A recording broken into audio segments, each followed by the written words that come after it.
Hello everyone, स्वागत है आप सभी का लॉ एंड जुडिशरी क्लासेस में।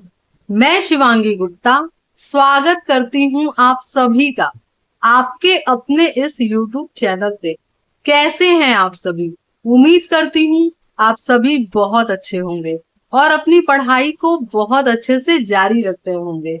आज हम बात करेंगे पाषाण काल से रिलेटेड जितने तरीके के जो भी एमसीक्यू आपके एग्जाम में आते हैं, चाहे आप यूपीएससी की तैयारी कर रहे हो, स्टेट पीसीएस की तैयारी कर रहे हो, आरओ की तैयारी कर रहे हो, या फिर लॉ की फील्ड में जुडिशरी या एपीओ से रिलेटेड जो भी तैयारी आप कर रहे हैं, चाहे आप वनडे एग्जाम की तैयारी कर रहे हैं, आपके एग्जाम में अगर हिस्ट्री आता है तो ये वीडियो आपके काम का होने वाला है। ठीक है, तो अच्छे से इस वीडियो को देखिए, अपने क्वेश्चन बनाइए और अच्छे से हम इसको डिटेल में समझाएंगे भी कि किस क्वेश्चन का आंसर क्यों है ऐसा। ठीक है, तो अच्छे से बने रहिए, क्लास में जुड़े रहिए। अब एक सवाल कि ये क्वेश्चन हम लोग कर क्यों रहे हैं, है ना? तो हम लोग ये क्वेश्चन इसलिए कर रहे हैं क्योंकि हम लोगों ने ऑलरेडी प्राचीन भारत के इतिहास को कंप्लीट कर लिया है ना? जो हमारा लेक्चर सीरीज चल रहा था, अगर आपने वो नहीं देखा है तो जाइए देख कर आइए। अगर आप वो लेक्चर सीरीज देख लेते हैं तो मेरा विश्वास मानिए आपका एक क्वेश्चन इसमें से गलत नहीं होने वाला है। ठीक है, तो अगर नहीं देखा है तो जाइए उसको देखिए, देख लिया है तो बहुत अच्छी बात है, जुड़ जाइए आज के क्लास में और अपने क्वेश्चन बताइए। ठीक है, तो चलिए आज के क्लास को हम लोग स्टार्ट करते हैं, लेकिन उसके पहले मुझे अपना फेस हटाना पड़ेगा ताकि आप अच्छे से क्वेश्चन को देख सके और उसको अच्छे से पढ़ सके। ठीक है, वीडियो के लास्ट में मैं फिर से हाजिर होंगी आप लोग के लिए। ठीक है, चलिए, तो अब यहाँ पे हमारा जो पहला है क्वेश्चन नंबर 1, वो क्या बात कर रहा है? रॉबर्ट ब्रूस फुट थे एक, क्या थे भाई? रॉबर्ट ब्रूस फुट जो थे वो क्या थे? एक। तो देखा जाए तो इसका आंसर जो है ए और बी दोनों होना चाहिए। क्यों होना चाहिए अभी हम बताएंगे। ठीक है, जब हम इसकी व्याख्या करेंगे तो हम बताएंगे कि ए और बी दोनों होना चाहिए, क्योंकि ये भूगर्भ वैज्ञानिक भी थे और पुरातत्वविद भी थे। ठीक है, क्यों थे आइए देखते हैं हम लोग क्यों थे। ठीक है,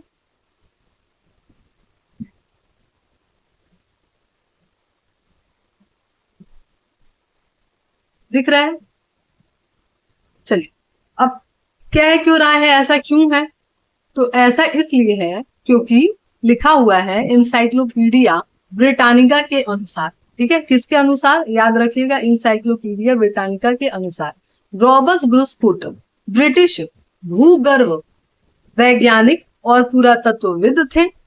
जियोलॉजिकल सर्वे से संबंध रॉबर्ट ब्रूस फुट ने 1863 ईस्वी में भारत में पाषाण कालीन बस्तियों के अन्वेषण की शुरुआत की। अतः स्पष्ट है कि भाई ये जो है पुरातत्वविद भी हैं और भूगर्भवादी भी हैं। ठीक है, वैज्ञानिक भी है। ठीक है, क्लियर? चलिए नेक्स्ट क्वेश्चन पे आते हैं हम लोग। नेक्स्ट क्वेश्चन है हमारा कि क्या लिखा है? कोपनहेगन संग्रहालय की सामग्री से पाषाण, कांस और लौह युग का त्रियुगीन विभाजन किया गया है। ठीक है, अब ये कहा किसने है भाई? तो ये कहा है आपके थॉमसन ने। ठीक है, किसने कहा है? थॉमसन ने। ठीक है, इन्होंने ऐसा बताया है। क्यों बताया है? रीजन देखा जाए क्या है इसके पीछे। तो क्या कह रहा है कि डेनमार्क के कोपनहेगन संग्रहालय की सामग्री के आधार पर पाषाण, कांस्य और लौह युग का त्रियुगीन विभाजन 1820 ईस्वी में पुरातात्विक क्रिश्चियन जर्नेशन थॉमसन ने किया था। ठीक है, यानी इन्होंने कब किया है? 1820 में। कौन है ये? पुरातत्ववेत्ता है। ठीक है, तो ध्यान रखिएगा ये इनका पूरा नाम है। पूरा नाम याद रखने की जरूरत नहीं है, अगर आप थॉमसन भी नाम याद रखते हैं तो भी आपका काम बन जाएगा। ठीक है, चलिए नेक्स्ट क्वेश्चन। नेक्स्ट क्वेश्चन आपका दिया है कि उत्खनित प्रमाणों के अनुसार पशुपालन का प्रारंभ हुआ था। ठीक है, तो कहाँ हुआ था भाई पशुपालन का प्रारंभ? तो आपके मध्य पाषाण काल के समय हुआ। ठीक है, मध्य पाषाण काल के समय हुआ। ठीक है, बताइएगा कमेंट बॉक्स में कि कितने क्वेश्चन आपके सही हो रहे हैं। ठीक है, ये बताइएगा। चलिए अब इसका जो है व्याख्या हम लोग पढ़ लेते हैं। क्या लिखा है? पाषाण काल के अंतिम चरण में पशुपालन के साक्ष्य प्राप्त होने लगे हैं। ऐसे पशुपालन के साक्ष्य भारत के आदमगढ़, यानी कि आदमगढ़ कहाँ है? होशंगाबाद मध्य प्रदेश, तथा बागौर, ये कहाँ है? आपके भीलवाड़ा राजस्थान से मिले हैं। ठीक है, ध्यान रखिएगा पशुपालन के साक्ष्य कहाँ कहाँ मिले हैं भारत में? आदमगढ़ और बागौर से। ठीक है, चलिए नेक्स्ट क्वेश्चन।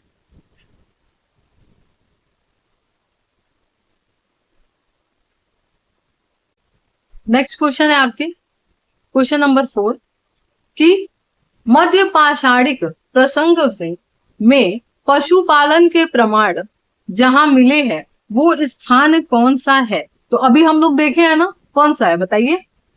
और कोई दिख रहा है? नहीं, आदमगढ़ दिख रहा है, तो यही हो जाएगा। ठीक है, यहाँ व्याख्या वही ऊपर वाली सेम है, इसलिए व्याख्या देखने का कोई मतलब है नहीं, है ना। नेक्स्ट क्वेश्चन देखा जाए, क्या लिखा है? खाद्यान्नों की कृषि सर्वप्रथम प्रारंभ हुई थी। कहाँ, कब हुई थी भाई? किस काल में हुई थी? तो नव पाषाण काल में हुई थी। ठीक है, याद रखिएगा, जो खाद्यान्नों की कृषि है वो कब प्रारंभ हुआ है? नव पाषाण काल में। ठीक, अच्छा ये बताइएगा कमेंट बॉक्स में कि नव पाषाण काल का टाइम पीरियड कब से कब तक? ठीक है, बताइएगा।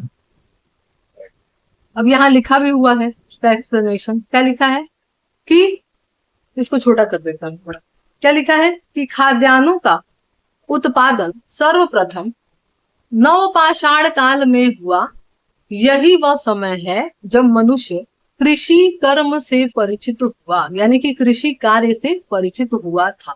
ठीक, नेक्स्ट क्वेश्चन हम लोग देख लेते हैं, क्योंकि सामने ही दिख रहा है। क्या लिखा है कि भारत में मानव का सर्वप्रथम साक्ष्य कहाँ मिला था? ठीक है, तो कहाँ मिला था भाई बताइए? नर्मदा घाटी के। ठीक है, नर्मदा घाटी, ध्यान रखिएगा। इसका एक्सप्लेनेशन हम लोग देख लेते हैं। क्या लिखा है कि मानव, भारत में मानव का सर्वप्रथम साक्ष्य मध्य प्रदेश के पश्चिमी नर्मदा क्षेत्र में मिला, और इसकी खोज कब हुई? 1982 ईस्वी में की गई थी। ठीक है, ध्यान रखिए। नेक्स्ट, मानव द्वारा सर्वप्रथम प्रयुक्त अनाज था, यानी कि सबसे पहले उगाया हुआ अनाज कौन सा था? तो कौन सा था? सबको पता है, बताइए। इजी क्वेश्चन है ना, जौ है। ठीक है, याद रखिएगा। इसका एक्सप्लेनेशन हम लोग पढ़ लेते हैं।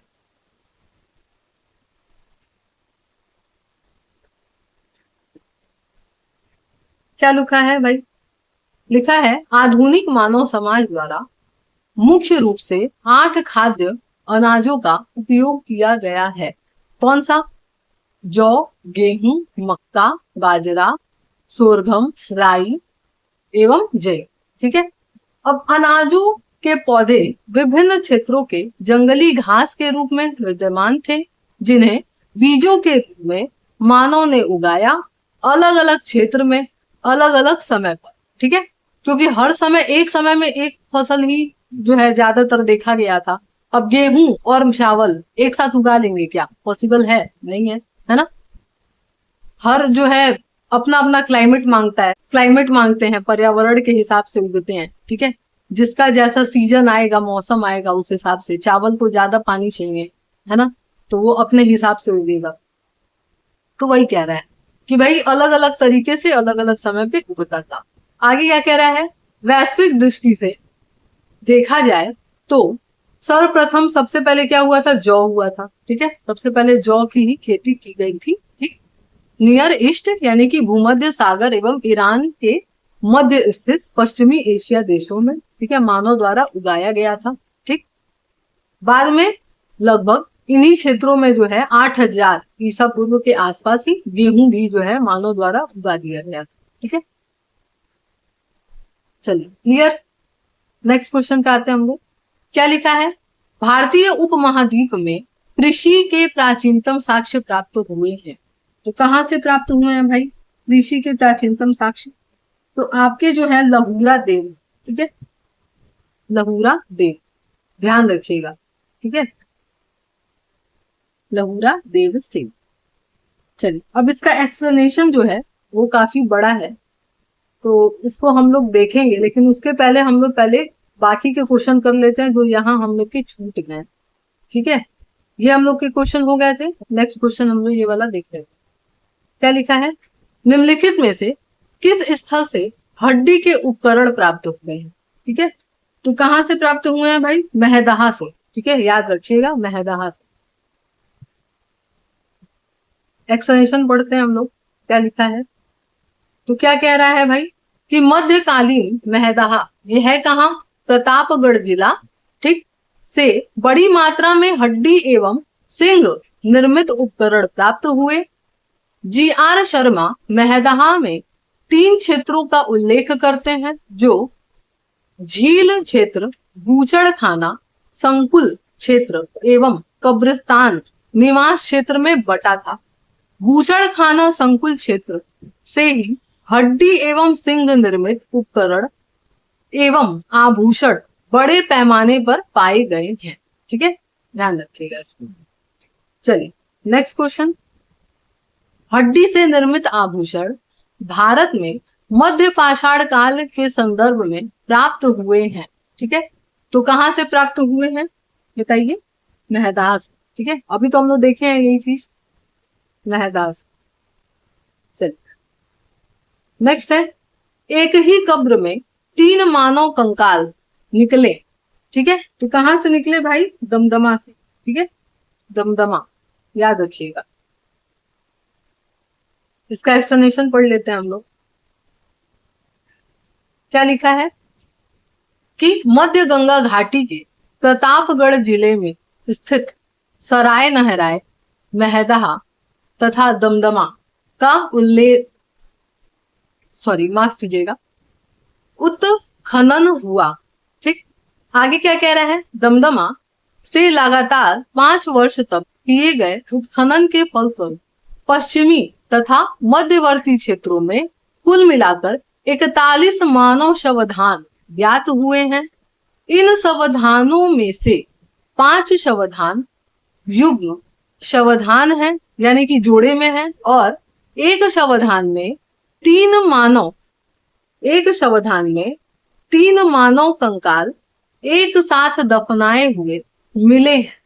शेष शवधान में एक एक कंकाल मिले हैं। ठीक है, कि कुछ जो है 41 में से 5 तो जो है क्या है? युग्म है।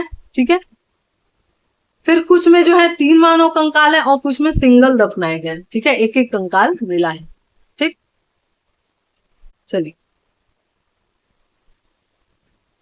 हाँ, अब ये जो है हम लोग का, जो हम लोग कृषि वाला पढ़े थे कि भारतीय उपमहाद्वीप में कृषि का प्राचीनतम साक्ष्य कहाँ से मिला है, तो उसके हम लोग व्याख्या को देख लेते हैं कि कृषि से रिलेटेड अगर क्वेश्चन पूछता है तो उसको हम लोग डील कैसे करेंगे। ठीक है, तो इसमें जो है आपके अब नवीनतम खोजों में देखा जाए तो कृषि का प्राचीनतम साक्ष्य संत कबीर नगर जिले से, जो कि लहुरा देव में है, ठीक है, उसमें मिला है। ठीक है, याद रखिएगा, सबसे प्राचीनतम साक्ष्य कहाँ? लहुरा देव। अब एग्जाम में मेहरगढ़ और लहुरा देव दोनों आ जाए तो क्या लगाना है? लहुरा देव को। और मान लीजिए अगर जो है लहुरा देव दिया ही नहीं है और मेहरगढ़ दिया है या फिर कोल्डिहवा दिया है, तो उस कंडीशन में आप क्या करेंगे भाई? तो कोई एक दिया है तो इन तीनों में से कोई एक लगाना है। ठीक है, जो दिया रहेगा ऑप्शन में उसी हिसाब से क्या करना है? आंसर देना है। ठीक है, अगर मेहरगढ़ दिया हुआ है तो मेहरगढ़ लगाएंगे, मेहरगढ़ और लहुरा देव दोनों दिया है तो लहुरा देव लगाएंगे, कोई नहीं दिया है, कोल्डिहवा लिखा हुआ है, ठीक है, तो यही लगा देंगे। ठीक, तो जैसा क्वेश्चन वैसा आंसर। तीनों दिया है तो क्या करेंगे? तो सबसे जो है अभी नवीनतम खोज है वो लगाएंगे, तो यानी लहुरा देव को लगाएंगे। ठीक है, तो ध्यान रखिएगा इस चीज को। ठीक है, चलिए नेक्स्ट क्वेश्चन पे आते हैं हम लोग। भारतीय उपमहाद्वीप में कृषि के प्राचीनतम साक्ष्य प्राप्त हुए। ठीक है, कृषि अब हम अभी बताए हैं आपको जस्ट। अब बताइए इसमें क्या होगा आंसर। दो है, कोल्टिहवा और मेहरगढ़ दोनों दिया हुआ है, तो क्या लगाएंगे बताइए, मेहरगढ़ है ना, अभी हम लोग पढ़े हैं। चलिए नेक्स्ट, भारतीय उपमहाद्वीप में कृषि के प्राचीनतम साक्ष्य कहाँ मिले। ठीक है, अब यहाँ तो कुछ ऑप्शन बचा नहीं, तो क्या लगाएंगे हम लोग, मेहरगढ़ है ना, बाकी तो कुछ दिया नहीं है, इसको छोड़ करके तो यही लगेगा। चलिए नेक्स्ट क्वेश्चन है, नवपाषाण युग में भारतीय उपमहाद्वीप में उत्तर पश्चिमी क्षेत्र में निम्नलिखित में से किस स्थान पर कृषि के अभ्युदय के प्रारंभिक प्रमाण प्राप्त हुए हैं। ठीक है, तो भाई कहाँ प्रमाण प्राप्त हुए हैं बताइए, तो इसमें क्या हो जाएगा, फिर से वही मेहरगढ़ है ना, क्योंकि मेहरगढ़ में ही मिला है और कहीं तो मिला नहीं है। ठीक है, चलिए नेक्स्ट क्वेश्चन, भारत में पशुपालन एवं कृषि के प्राचीनतम साक्ष्य कहाँ मिले। ठीक है, पशुपालन और कृषि, यहाँ आपको कोई ऑप्शन दिख रहा है, एक ही दिख रहा है, ये मेहरगढ़ है ना, और यही आपका सही आंसर हो भी जाए। ठीक है, और भी है ऑप्शन, लेकिन जैसे ही आप देखेंगे कृषि वगैरह तो आप सीधा मेहरगढ़ लगाइए बिना कुछ सोचे समझे। ठीक है, चलिए नेक्स्ट क्वेश्चन पे आते हैं हम लोग, उस स्थल का नाम बताइए जहां से प्राचीनतम स्थायी जीवन का प्रमाण मिला है। ठीक है, तो कहाँ से मिला है भाई बताइए, कहाँ से मिला है, जहां खेती होगा वहीं से मिलेगा, तो मेहरगढ़। ठीक है, चलिए इसको पढ़ लेते हैं हम लोग, क्या लिखा है, दिए गए विकल्पों में प्राचीनतम स्थायी जीवन के प्रमाण सर्वप्रथम बलूचिस्तान के कच्ची मैदान स्थित मेहरगढ़ से मिले हैं, जिसकी प्रमाणिक तिथि 7वीं सदी की है। ठीक है, यानी 7वीं ईसा पूर्व की है। ठीक है, अब ये 7वीं ईसा पूर्व क्या, यानी 7000 ईसा पूर्व का। ठीक, ध्यान रखिएगा इस चीज। चलो नेक्स्ट है, निम्नलिखित में से किस स्थान से मध्य पाषाण काल से पशुपालन के प्रमाण मिले हैं। पशुपालन यहाँ लिख रहा है, ध्यान रखिएगा, जैसा क्वेश्चन वैसा आंसर। पशुपालन पूछा है तो क्या होगा, बागौर। ठीक है, ध्यान रखिएगा, यहाँ लिखा हुआ है इसका एक्सप्लेनेशन, क्या लिखा है कि मध्य पाषाण काल से पशुपालन के साक्ष्य प्राप्त होने लगते हैं। पशुपालन के प्रारंभिक साक्ष्य मध्य प्रदेश के होशंगाबाद के निकट आदमगढ़ पुरा स्थल और राजस्थान के भीलवाड़ा जिले में स्थित बागौर से मिलते हैं। ठीक है, चलिए नेक्स्ट क्वेश्चन, निम्नलिखित में से किसको चारकोलिथिक युग भी कहा जाता है। ठीक है, तो किसको कहा जाता है भाई, ताम्र पाषाण काल। ठीक है, किसको, ताम्र पाषाण काल युग। ठीक है, यहाँ लिखा हुआ है इसका एक्सप्लेनेशन। नेक्स्ट, निम्नलिखित में से किस एक पुरा स्थल में पाषाण संस्कृति से लेकर के हड़प्पा सभ्यता तक के सांस्कृतिक अवशेष प्राप्त हुए हैं। ठीक है, कहाँ हुए हैं, मेहरगढ़, याद रखिएगा। ठीक है, मेहरगढ़। नेक्स्ट, ठीक है, यहाँ लिखा है ना कि बलूचिस्तान पाकिस्तान स्थित पुरा स्थल मेहरगढ़ से प्राचीनतम संस्कृति से लेकर के हड़प्पा सभ्यता तक के सांस्कृतिक अवशेष प्राप्त हुए हैं। ठीक है, चलिए नेक्स्ट क्वेश्चन है, नवदा टोली का उत्खनन किसने किया था। ठीक है, तो किसने किया था, एच.डी. संकलिया। ठीक है, एच.डी. संकलिया, ध्यान रखिएगा। ठीक है, यहाँ लिखा हुआ है कहाँ है ये क्षेत्र, तो मध्य प्रदेश का है, और किसने किया था, तो इन्होंने ही किया था। ठीक है, संकलिया ने। चलिए अब क्या कह रहा है, नवदा टोली कहाँ है, अभी हम लोग देख चुके हैं इसको, मध्य प्रदेश। ठीक है, चलिए नेक्स्ट, वृहत पाषाण काल, सॉरी माफ कीजिएगा, वृहत पाषाण स्मारकों की पहचान की गई किस रूप में की गई है बताइए, तो किस रूप में, भाई सन्यासी और गुफा इससे तो रिलेटेड था नहीं, इस जमाने में ये सब था नहीं, मंदिर भी नहीं, तो यानी कि मृतक को दफनाने के स्थान के, ठीक है, ध्यान रखिएगा। लिखा है यहाँ पे कि नवपाषाण कालीन दक्षिण भारत में शवों को विभिन्न प्रकार की समाधियों में दफनाने की परंपरा रही है, और इन समाधियों को ही जो विशाल पाषाण, यानी पाषाण मतलब क्या, पत्थर बताए थे हम कि विशाल बड़े बड़े पत्थरों से बने रहते थे, उसी को ही हम बृहद पाषाण काल कह रहे हैं, ठीक है, यानी कि बृहद पाषाण कह रहे हैं, ठीक, ध्यान रखिएगा इस। चलिए नेक्स्ट, राख का टीला निम्नलिखित में किस नवपाषाण कालीन स्थल से संबंधित है? तो किससे संबंधित है? संगन कल्लू, ठीक है, संगन कल्लू, इसके बारे में देख लेते हैं क्या लिखा है। कर्नाटक में मैसूर के पास बेल्लारी जनपद में स्थित संगल कल्लू नामक नवपाषाण कालीन पूरा स्थल से राख के टीले प्राप्त हुए, ठीक है। चलिए नेक्स्ट,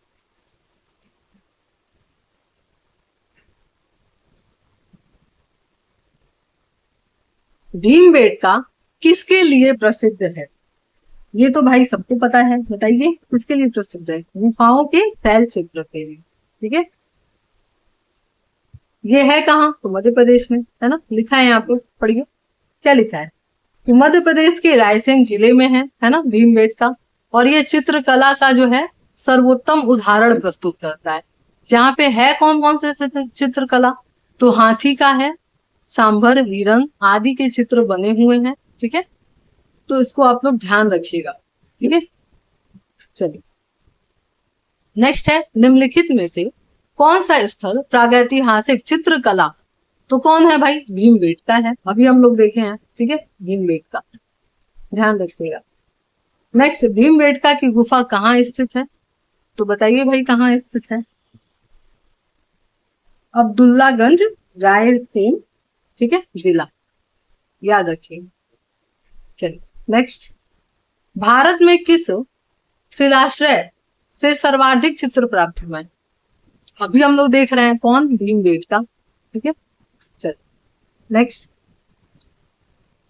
गैरिक मितभांड पात्र का नामांकन हुआ था, कब हुआ था भाई? हस्तिनापुर में, हस्तिनापुर। चलिए यहाँ पढ़ लीजिए, गंगा यमुना का दोआब क्षेत्र है, ठीक है, और यहीं पे जो है इनके ऐसे विशिष्ट नमूने के कारण इनका नाम ऐसा पड़ा था, ठीक है, अतरंजी खेड़ा और हस्तिनापुर से। चलिए नेक्स्ट क्वेश्चन है आपका, ताम्राश्म काल में महाराष्ट्र के लोग मृतकों के को घर के फर्श के नीचे किस तरह से दफनाते थे, ठीक है, तो किस तरह से? उत्तर से दक्षिण।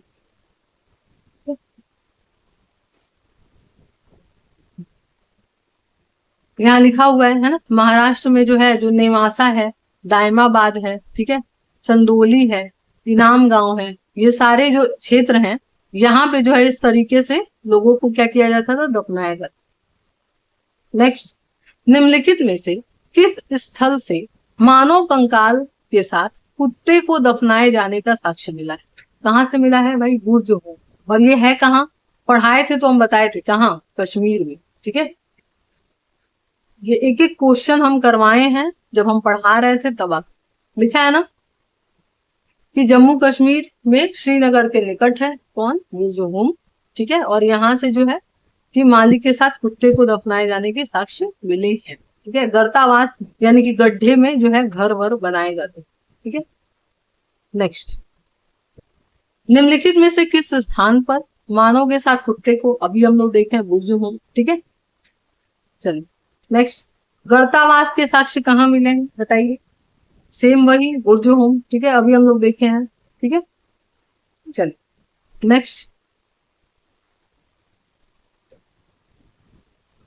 सिंध क्षेत्र के किस शिलाश्रय से सर्वाधिक मानव कंकाल मिले हैं? ठीक है, ये अगर आपको दिख नहीं रहा है तो हम पढ़ दे रहे हैं, ठीक है। तो कहां से मिले हैं भाई? लेखहिया से, ठीक है, लेखहिया। चलिए नेक्स्ट है माफ कीजिएगा, भारतीय पुरातत्व सर्वेक्षण विभाग में से किसका संलग्न करता है, मतलब किसके बारे में बताता है, तो किसके बारे में, संस्कृति के बारे में बताता है ना। नेक्स्ट,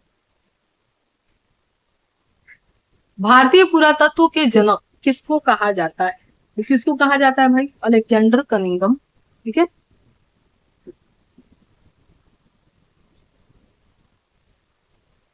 लिखा है ना यहाँ कि अलेक्जेंडर कनिंघम जो है उन्हीं को क्या कहा जाता है भाई, आपके पुरातत्व के जनक कहा जाता है, तो इसको याद रखिएगा। ठीक है, नेक्स्ट है आपका, राष्ट्रीय मानव संग्रहालय कहाँ स्थित है, तो मैंने पढ़ाया था ये कहाँ स्थित है, भोपाल में। ठीक, लिखा है यहाँ कि राष्ट्रीय मानव संग्रहालय जो है, जिसका नाम अब क्या हो गया है, इंदिरा गांधी राष्ट्रीय मानव संग्रहालय। ठीक है, कहाँ है, मध्य प्रदेश में है। ठीक है, ध्यान रखिएगा। ठीक है, तो यहाँ हमारा क्वेश्चन खत्म। जितने तरीके का जो भी पाषाण काल से रिलेटेड यानी स्टोन एज से रिलेटेड क्वेश्चन आते हैं वो सब हम लोग इस लेक्चर में कंप्लीट कर चुके हैं। ठीक है, अगर आपका बताइएगा कितना क्वेश्चन बन रहा है ना, कमेंट बॉक्स में बताइएगा जरूर, और बताइएगा कि ये प्रयास कैसा लग रहा है मेरा। ठीक है, तो चलिए, उम्मीद करते हैं आज का ये क्लास एमसीक्यू वाला आपको पसंद आया होगा। अगर पसंद आया है तो वीडियो को लाइक जरूर करिएगा, चैनल को सब्सक्राइब नहीं करा है तो सब्सक्राइब कर लीजिए, ज्यादा से ज्यादा लोगों को शेयर करिए जिसको भी इसकी जरूरत है, क्योंकि हिस्ट्री जहां भी आने वाला है वो ये लेक्चर आपके काम का होने वाला है। ठीक है, जो भी पर्सन तैयारी करता है उन सबके काम का ये लेक्चर है। ठीक है, तो जिसको भी जो है जरूरत है इसकी उसको शेयर करिए, है ना, और लाइक जरूर किया करिए वीडियो को। लाइक करने का ये फायदा होता है कि यूट्यूब रिकमेंड करता है लोगों को कि भाई ये जो चीजें हैं वो पसंद आ रही है लोगों को, तो वो आगे और फॉरवर्ड करेगा। ठीक है, तो इस चीज का ध्यान रखिए। मेहनत किया जा रहा है तो कुछ चीजें आपसे मांगी जा रही हैं जिसका आपका कोई चार्ज नहीं लगता है। ठीक है, तो अगर वीडियो को देखते हैं आप, पसंद आता है तो लाइक जरूर किया करें और शेयर करिए जिसको भी इसकी जरूरत। तो चलिए फिर मिलते हैं नेक्स्ट क्लास में और भी इंटरेस्टिंग टॉपिक के साथ।